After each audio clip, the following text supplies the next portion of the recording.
bênção, meu Deus, que o Senhor possa estar cuidando, meu Pai, de cada um. E hoje, meu Pai, nós estamos aqui clamando ao Senhor, meu Pai, para que o Senhor possa restaurar, para que o Senhor, meu Deus, possa mudar a vida dessa pessoa, meu Pai. Tudo aquilo, meu Deus, que está sendo travado, meu Pai, hoje, meu Deus, vai ser destravado, porque nós cremos e nós profetizamos, meu Deus. Ah, Senhor, como é bom estar te adorando, como é bom sentir a tua presença, meu Pai. E nós sabemos que sem a tua presença nós não somos nada, meu Deus. Vem, Espírito Santo, venha encher cada coração de tua presença, venha avivar, meu Deus, essa igreja, meu Pai. Desce com teu poder, desce com tua glória, meu Pai, e vai renovando, Senhor, vai levantando aquele que se encontra caído, vai fortalecendo aquele que se encontra, meu Pai, fraco, desanimado. Passa com teu poder, Senhor. Em nome de Jesus. Repita comigo, diga: Senhor, abençoa minha vida, a minha família, a minha casa, em nome do Senhor Jesus. Diga glória a Deus. Faz uma fila desse lado de cá, vamos passar no altar agora. Você vai passar pela porta, em nome de Jesus. Pastor, missionária, obreira, vem para cá, para o altar. Vem para o altar. Isso.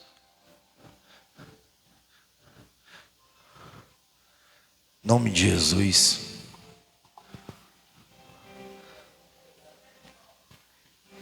Isso.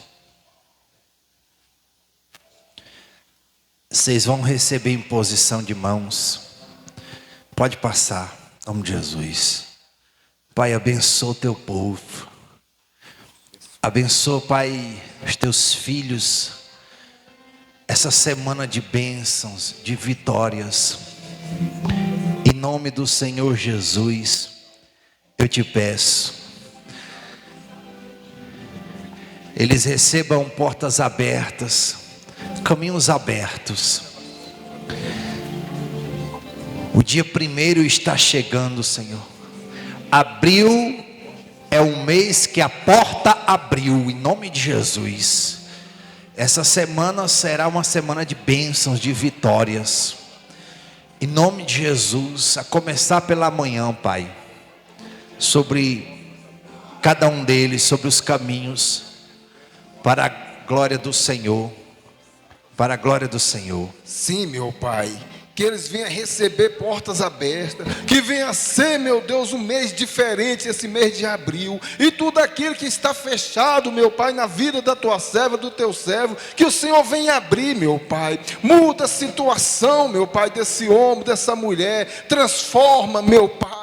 Ah, Senhor, nós cremos no teu poder, e a partir desse momento, meu Deus, a vida deles, eu tenho certeza que já se mudaram, que a partir do momento que eles passaram nessas portas, meu Pai, a vida dele vai se mudar, as portas se abriram, e nós profetizamos, igreja, portas abertas, bênção, saúde, restauração no seu lar, na sua família, na sua empresa, e nós cremos no poder do Deus vivo. Em nome de Jesus, levante suas mãos e diga: eu recebo a minha vitória, em nome de Jesus, amém, e graças a Deus. Sirva o Senhor com uma salva de palmas, Ele merece.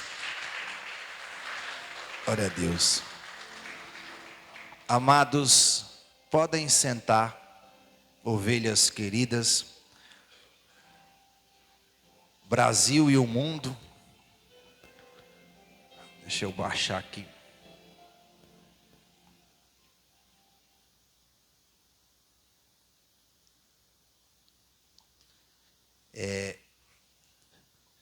Bom dia, paz a todos, diretamente da igreja Presença, em São Paulo, para o Brasil e o mundo, diretamente da sede, para abençoar a sua vida, a sua família. Abra sua Bíblia no livro de Marcos, capítulo 11.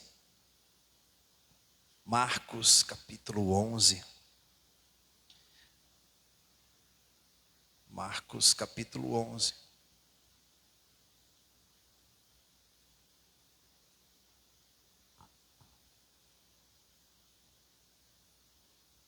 Marcos capítulo 11.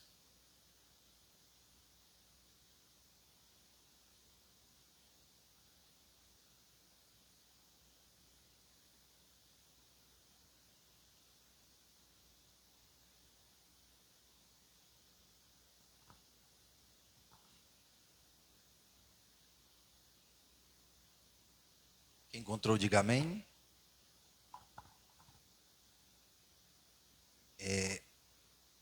Versículo 12, diz assim, ó. No dia seguinte, quando saíram de Betânia, teve fome. E vendo de longe uma figueira com folhas, foi ver se nela, porventura, acharia alguma coisa. Aproximando-se dela, nada achou, senão folhas, porque não era tempo de figos. Então lhe disse Jesus: nunca jamais coma alguém fruto de ti. E seus discípulos ouviram isto. Versículo 20.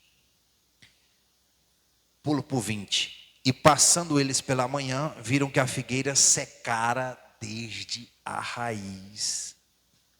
Então, o apóstolo Pedro, lembrando-se, falou: mestre, eis que a figueira que amaldiçoaste secou. Ao que Jesus lhes disse: tende fé em Deus, porque em verdade vos afirmo que, se alguém disser a este monte, ergue-te e lança-te no mar, e não duvidar no seu coração, mas crer que se fará o que diz, assim será com ele. Por isso vos digo que tudo quanto em oração pedirdes, crede que recebestes, e será assim convosco. E quando estiverdes orando, se tendes alguma coisa contra alguém, perdoai, para que vosso Pai Celestial vos perdoe as vossas ofensas. Mas se não perdoardes, também vosso Pai Celestial não vos perdoará as vossas ofensas. Diga aleluia. Gente, preste atenção. Jesus, ele teve fome. E no caminho com seus discípulos, ele se deparou com uma figueira que estava muito bonita, cheia de folhas bonitas. Ele se aproximou para comer, para matar sua fome. Só que quando ele se aproxima da figueira, ele se depara com uma coisa muito triste, que ele desaprovou, que foi que a figueira não estava produzindo o quê? Frutos. A figueira estava sem frutos, estava cheio de folhas, mas estava sem frutos. Na cultura judaica, a figueira, ela foi mencionada, e também na cultura bíblica. A figueira, ela foi muitas vezes comparada com Israel, com o povo de Deus. E aqui é onde entra cada um de nós. Jesus desaprovou uma figueira muito bonita na aparência, mas que não tinha nenhum fruto. Levanta a mão direita e diga assim comigo: o fruto fala mais do que a aparência. Dá um glória a Deus aí. Muitas pessoas, elas têm uma vida religiosa muito bonita. Jesus, ele condenou a hipocrisia dos fariseus. Porque os fariseus, eles conheciam a lei, pregavam para o povo, mas eles mesmos não viviam. Então você precisa ter muito cuidado com a sua vida, para você não viver uma vida de aparências. Porque viver uma vida de aparências é condenada por Jesus. Jesus condenou essa prática. Então, não adianta somente você ter uma aparência de religioso sem mostrar o fruto para Deus.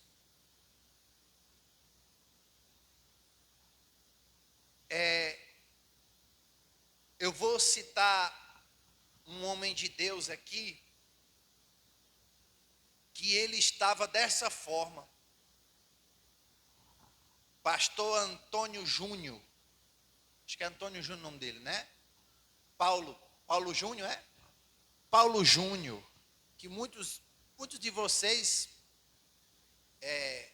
gostam de ouvir ele postar, compartilhar. As mensagens dele são impactantes. Falam muito sobre inferno. E ele veio a público essa semana dizendo que estava se afastando da igreja, em que ele estava congregando, em que ele era pastor. Ele confessou o pecado que ele tinha. Ele disse que estava se afastando porque, da mesma forma que ele pregava, de maneira grosseira e ríspida, ele também era em casa. Ele tratava as pessoas e as suas ovelhas muito mal, chegando até condenar as pessoas. E ele vai diante de todo mundo pedindo perdão. Ele disse que o conselho da igreja chamou ele para conversar, porque lá no livro de Timóteo, ele não estava sendo cordial como um pastor tem que ser. Ele não estava sendo paciente como um pastor tem que ser. E ele vai confessando o pecado dele. Eu estou aqui para confessar o meu pecado. Homem de Deus, gente. Diga glória a Deus. Isso não é todo mundo que tem coragem de fazer, não. Então ele disse que resistiu por muito tempo o conselho da igreja. O conselho da igreja, gente, não é as pessoas aconselhando ele. O conselho da igreja, tem igrejas que elas possuem um grupo de pessoas que são conselheiras e são colocadas no estatuto da igreja como conselho. E essas pessoas, elas servem de fiscais para fiscalizar como está indo o pastor. E ele resistiu ao conselho da igreja, a essas pessoas que estavam fiscalizando. Ele disse que, da mesma forma que era violento, ele também era em casa. Ele era muito violento em casa, ele era violento com as pessoas da igreja. Chegava a condenar as pessoas, afastar as pessoas. E o conselho o tempo todo repreendendo ele, e ele disse que estava resistindo. Ele disse que a intenção dele sempre foi manipular as pessoas. Ele disse, através do que eu estava fazendo, eu estava controlando as pessoas, manipulando. Eu fazia isso, eu manipulava as pessoas, eu controlava as pessoas. Que é um pecado gravíssimo, não é? Um pecado desse é um pecado gravíssimo. Você usar o reino para manipular, para controlar. É claro que quando o pastor ele usa o reino para manipular e controlar, então já é demônio, já não é Deus que está agindo na vida do pastor. E ele maneira muito honrosa que eu achei, foi a público e pediu perdão pelo seu pecado, mas estava se afastando da igreja que ele estava congregando. Ele iria, o que eu achei estranho, falei para a bispo que eu achei estranho, é o que eu vou falar agora. Ele disse que está se afastando da igreja para ir para outra igreja. Isso aí eu achei estranho. Porque lá na outra igreja vão cuidar dele e cuidar da esposa dele.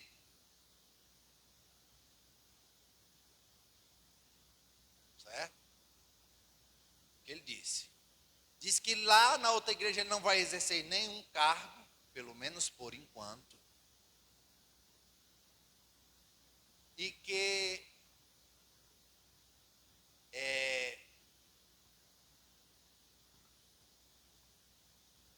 ele iria fazer um curso de teologia para aprofundar os seus conhecimentos. Lembrei. O que eu achei estranho? Porque todo manipulador, todo controlador, ele tem dificuldade de ser submisso. Quando você encontra uma pessoa que ela tem dificuldade de submissão, de obediência, normalmente são pessoas que gostam de controlar. São pessoas manipuladoras, são pessoas regidas por demônios. Os demônios, as pessoas às vezes ficam com medo, pensam que o demônio é só quando entra em possessão, quando ele possessa o corpo de uma pessoa. Na verdade, os demônios, eles influenciam pessoas, influenciam entidades, influenciam instituições, influenciam até governos, os demônios, sem entrar dentro da pessoa. Sem entrar, eles controlam tudo, os demônios. Demônio que entra dentro de uma pessoa são os demônios mais fracos que existem no reino das trevas, no império das trevas. São os mais fracos. Os demônios mais fortes e mais poderosos no império das trevas são aqueles que influenciam, como eu já falei aqui, instituições, governos, países. Esses são os mais fortes, são chamados na Bíblia de principados. São príncipes das trevas. Então, as pessoas às vezes têm medo quando uma pessoa fica possesso na igreja. Ali são demônios fracos, pequenos, muito pequenos, são fracos. Eu lembro quando eu estava na Mundial, que eu e os pastores, a gente conversava muito sobre isso. O pastor Marco Feliciano também prega isso. Ele diz que um demônio que se manifesta na igreja é um demônio kamikaze. Kamikaze, para quem não sabe, é aqueles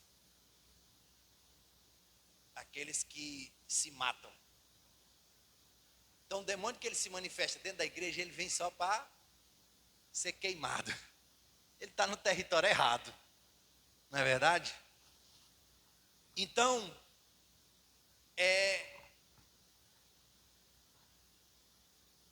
eu achei muito nobre, muito honroso da parte dele, desse pastor, ter ido a público e falar. Até porque tem muitos que não estão nem aí. Mas o que você precisa entender é que o pastor, ele não pode ficar controlando, manipulando as ovelhas, usando os dons que ele recebeu emprestado pelo Espírito Santo para fazer a sua vontade. Na verdade, o pastor, ele tem que ser, não é um bom pregador. Por isso que eu falo para vocês, eu ensino vocês. Tem gente que pensa que o homem de Deus é aquele que prega bonito. Está na televisão ali ou na rede social, pregando bonito. Esse aí é um homem de Deus. Não. Homem de Deus, para você saber se ele é homem de Deus, tem que conviver com ele. Conviva com o que você chama de homem de Deus para você saber se realmente ele é. Porque o homem e a mulher de Deus produz fruto do Espírito. E quais são o fruto do Espírito? Quais são o fruto do Espírito? Paz, amor, mansidão, domínio próprio, alegria. Amém, pessoal?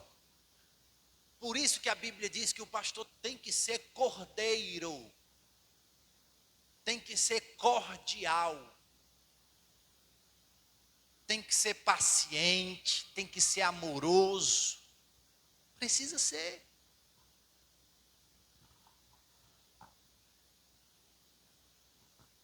Então, é claro que todos nós somos pecadores e temos falhas. Mas a gente está na igreja para quê? Não é para mudar não de vida? Sim ou não?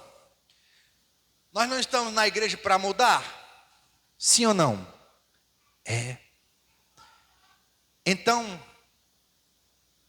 o nome dele é Paulo Júnior, né? Que se não fala errado, dá problema.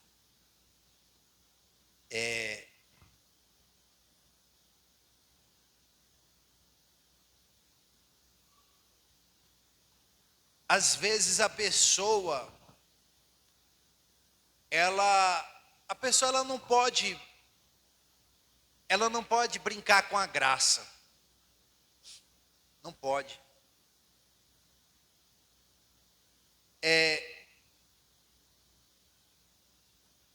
A gente tem testemunhos aí de homens de Deus que morreram afastados da igreja. Ano passado aconteceu isso, não é? Aconteceu disso. Um homem de Deus morreu afastado da igreja, tirou férias, vou sair. E ele saiu e ele morreu em um acidente. Muito triste.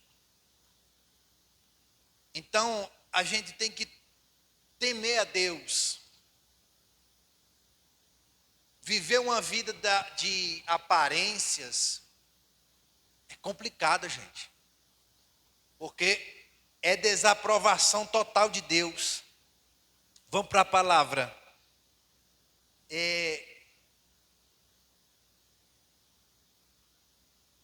Versículo 20. E passando eles pela manhã, viram que a figueira secara desde a raiz. Amém? Olhe para cá. Uma vida sem frutos. Preste atenção. Levanta a mão direita para você entender. Diga assim comigo. Uma vida sem frutos pode levar à rejeição de Deus. Diga misericórdia. Uma vida sem frutos pode levar à rejeição de Deus.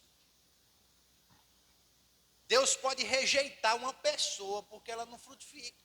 Ela só vive de aparência, de aparência, de aparência. E tem pessoas que insistem, está insistindo. Tem pessoas que insistem nisso. E a Bíblia diz que a árvore ela secou. Perdeu a beleza, perdeu a aparência. A figueira ela secou, gente. Perdeu a aparência. Chega uma hora que aquele que vive de aparências perde tudo. Chega uma hora que aquele que vive de aparências seca. Você vê que a figueira ela é comparada a Israel. Israel muitas das vezes viveu assim. O povo de Israel vivia de aparência e isso desagradava a Deus. Quantas vezes os judeus rejeitaram Jesus? Quantas vezes, até hoje, muitos judeus não aceitam Jesus como o Messias. Vivem de aparência, vivem na prática da lei, mas não vivem pela prática da graça. E a salvação não é por obras. Para que ninguém se glorie, a salvação é pela fé. Em Cristo Jesus, diga glória a Deus. Salvação é pela fé.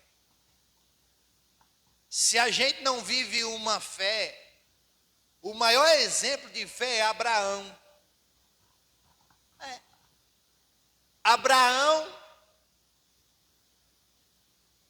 ele tinha 100 anos quando o seu filho nasceu, Isaque. 100 anos. A Bíblia diz que Abraão não podia ter filhos por causa da sua idade. A sua esposa também era velha. E a sua esposa ainda era estéril. Mas a Bíblia diz que Abraão creu contra a esperança, fazendo o quê? Dando glória a Deus. Isso é fé. É você crer contra a esperança, glorificando o Senhor todos os dias. Porque tem gente que só quer glorificar a Deus se estiver vendo uma mudança. Abraão, pelo contrário, Abraão não via nenhuma mudança, só piorava. E ele glorificava a Deus. Abraão cria na provisão de Deus. Abraão tinha certeza que Deus era provedor. Quando a gente tem certeza que Deus é provedor, a gente confia. Amém, gente? A gente confia. Porque tem sempre alguém negativo do nosso lado.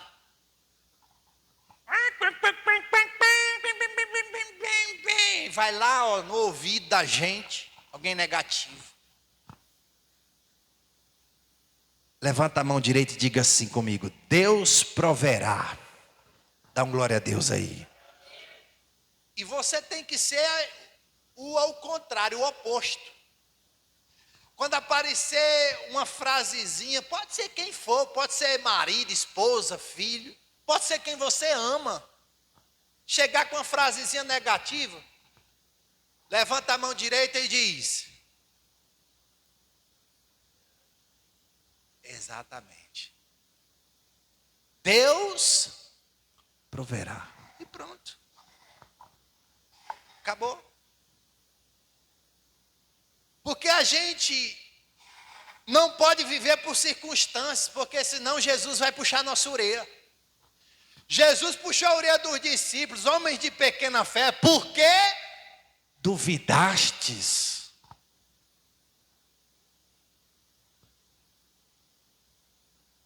Às vezes você tem que olhar para você mesmo e repreender a incredulidade. Senhor, tira de mim essa incredulidade, arranca do meu coração toda dúvida. E crer e ter fé. Amém, gente? Aí a fé, às vezes sua fé não está funcionando porque você não remove a dúvida. Você não arranca. A fé não está funcionando porque... Vou já chegar na parte aqui importante. Muito importante. Por isso que eu estou rindo. Você tem que rejeitar a incredulidade. Fazer a oração. Senhor, eu rejeito toda a incredulidade. Senhor, tira do meu coração toda dúvida, toda desconfiança. Eu creio em Ti. Eu tenho certeza que o Senhor não falha. E eu sei que o Senhor tem o melhor para mim. Faça essa oração. Quem crê que Deus tem o melhor para você? Pronto. Pois faça essa oração. Quem crê que Deus nunca falhou e nem vai falhar em nenhum momento? Faça essa oração. Eu rejeito toda dúvida, toda incredulidade. Uma oração tão simples, mas causa uma força espiritual na sua vida, um poder tão grande. Bota a mão na cabeça e você diz assim, ó, não é para você fazer agora não, se quiser fazer, você faz. Bota a mão na cabeça e você diz assim, ó. Eu repreendo toda dúvida. Eu creio na palavra de Deus.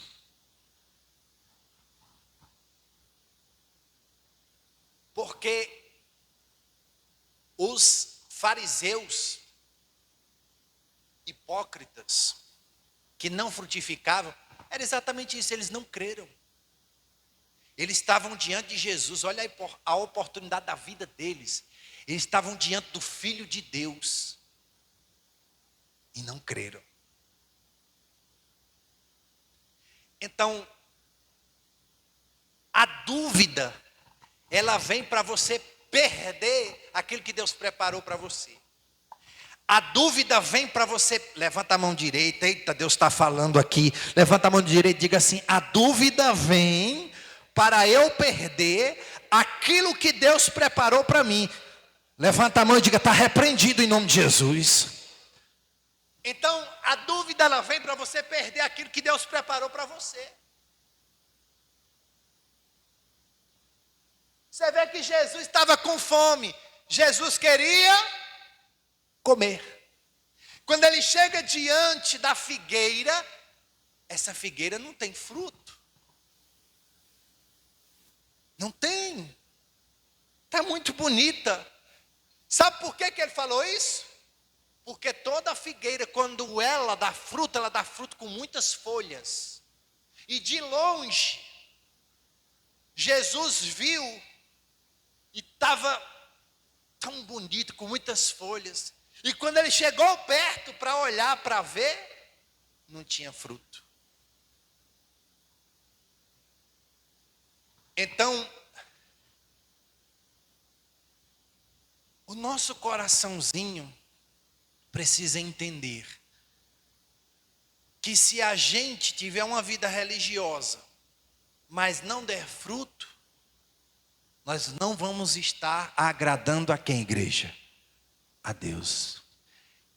E dar fruto é exatamente isso, é ser cordial, ser amoroso, ser perdoador, ajudar o próximo, amar a Deus sobre todas as coisas,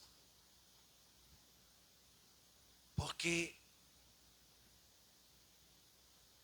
é isso que Deus quer de nós. Mansidão, domínio próprio.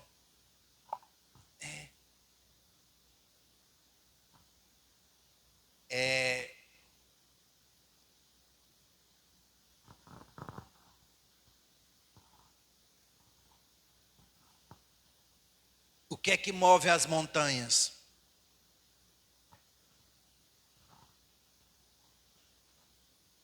Quem acredita que é a fé? Levanta a mão. A fé move as montanhas. Amém? Não. Quem ensinou isso para vocês? Não.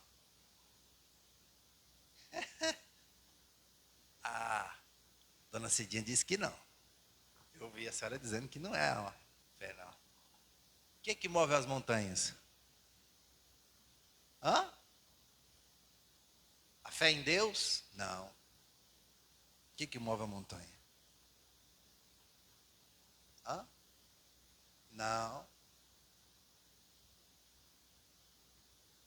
Vamos ler a palavra? Hã? Não. O que é que move a montanha? Diz assim, ó. Isso é ensinar errado para nós, muitos e muitos anos, ó. Versículo 21. Então Pedro, lembrando-se, falou: mestre, eis que a figueira que a amaldiçoaste secou. Ao que Jesus lhes disse: tende fé em Deus. Porque em verdade vos afirmo que se alguém disser a este monte: ergue-te e lança-te no mar, e não duvidar no seu coração, mas crê que se fará o que diz, assim será com ele. O que é que move a montanha? Tá aí, não. É tão simples, quando eu falar, você vai. Ah, dá um aplauso para Jesus, exatamente isso. A palavra quem move as montanhas da tua vida, é a palavra que move os problemas que vêm tentar destruir a tua vida, é a palavra, exatamente, é a palavra. Jesus diz: tendes fé em Deus, direis a este monte, sem duvidar no seu Coração. Direis a este monte. Porque quem move a montanha É a palavra. só que só fala Quem tem? fé. Ué? Então, o carro só anda Se tiver combustível. assim também a palavra. Ela só se move Se tiver fé. Então a palavra é como se fosse o carro. E o combustível É a fé. você precisa ter a fé no seu coração, sem duvidar, sem dúvida nenhuma. Mas precisa declarar, falar, Profetizar. Dizer. anunciar. Se você tiver fé, caladinho, sem fazer nada, Não acontece nada. Nada. vocês lembram de Elias? Elias disse: segundo a minha palavra vai voltar a chover em Israel. Segundo a minha palavra. Isso é fé. Amém ou não amém? Mas ele profetizou. O que foi que ele foi fazer? Foi orar. Depois que ele profetizou, ele foi orar. Então, você crê que a sua casa vai ser abençoada? Quem crê? Só que Se você não decretar, não falar lá dentro da sua casa, nada acontece. se você na sua casa profetizar maldição, o que foi que secou a figueira?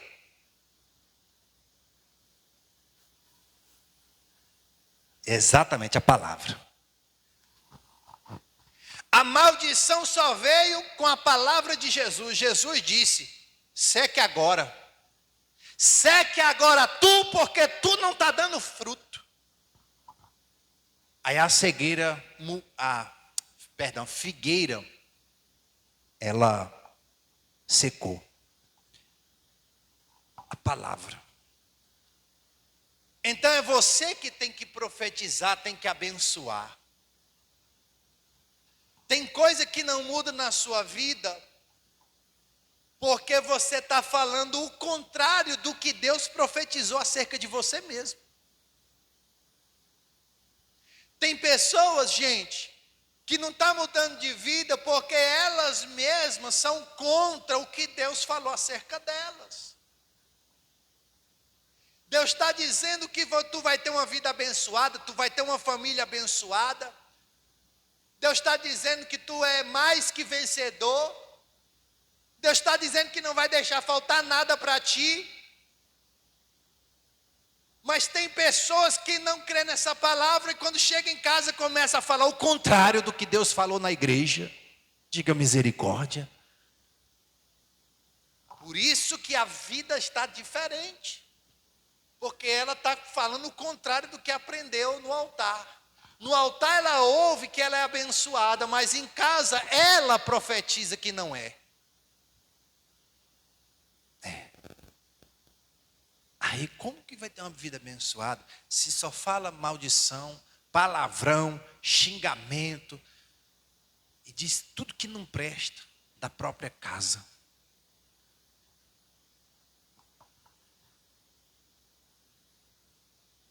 Vamos ficar de pé.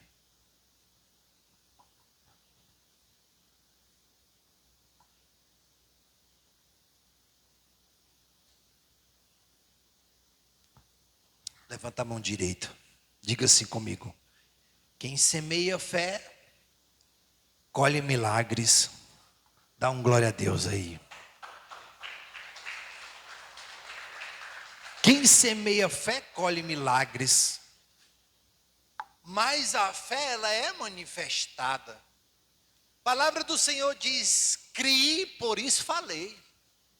Só fala quem realmente tem fé. Por isso você tem que falar, tem que decretar.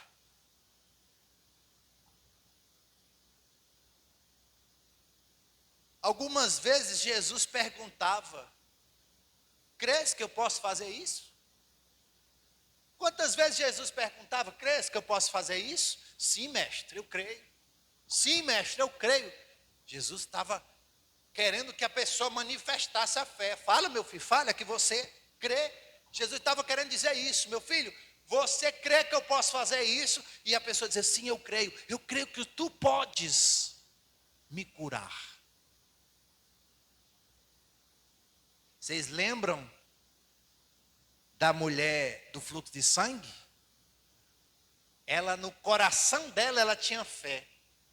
E ela imaginou que se ela tocasse na orla do manto, ela ficaria curada. Só que ela falou, ela disse com a boca dela, ela disse tão somente, quer dizer, não ficou só no coração. Ela disse tão somente eu tocar na barra do vestido desse homem, eu ficarei curada. Está entendendo? Então não ficou só no pensamento, ela falou. O poder da palavra.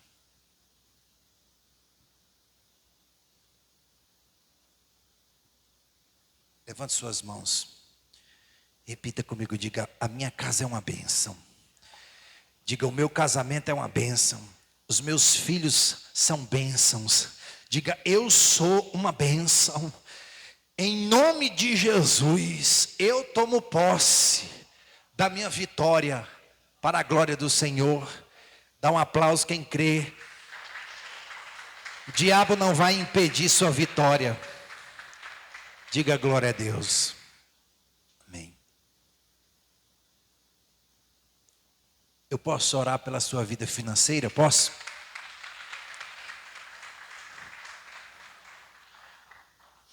Que Deus abençoe vocês, estão nos assistindo, né? Aqui embaixo a chave Pix para você ajudar essa obra.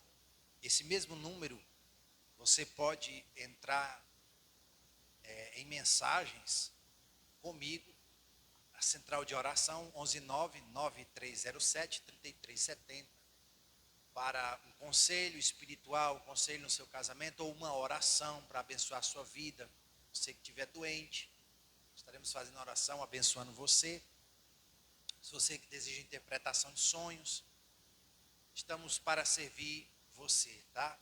Repetindo, 119-9307-3370. Essa aqui é a chave Pix também para você fazer sua doação ou devolver o dízimo do Senhor, tá bom? Ovelha querida, amo você, beijo bem forte no seu coração e eu volto a qualquer momento em nome do Senhor Jesus.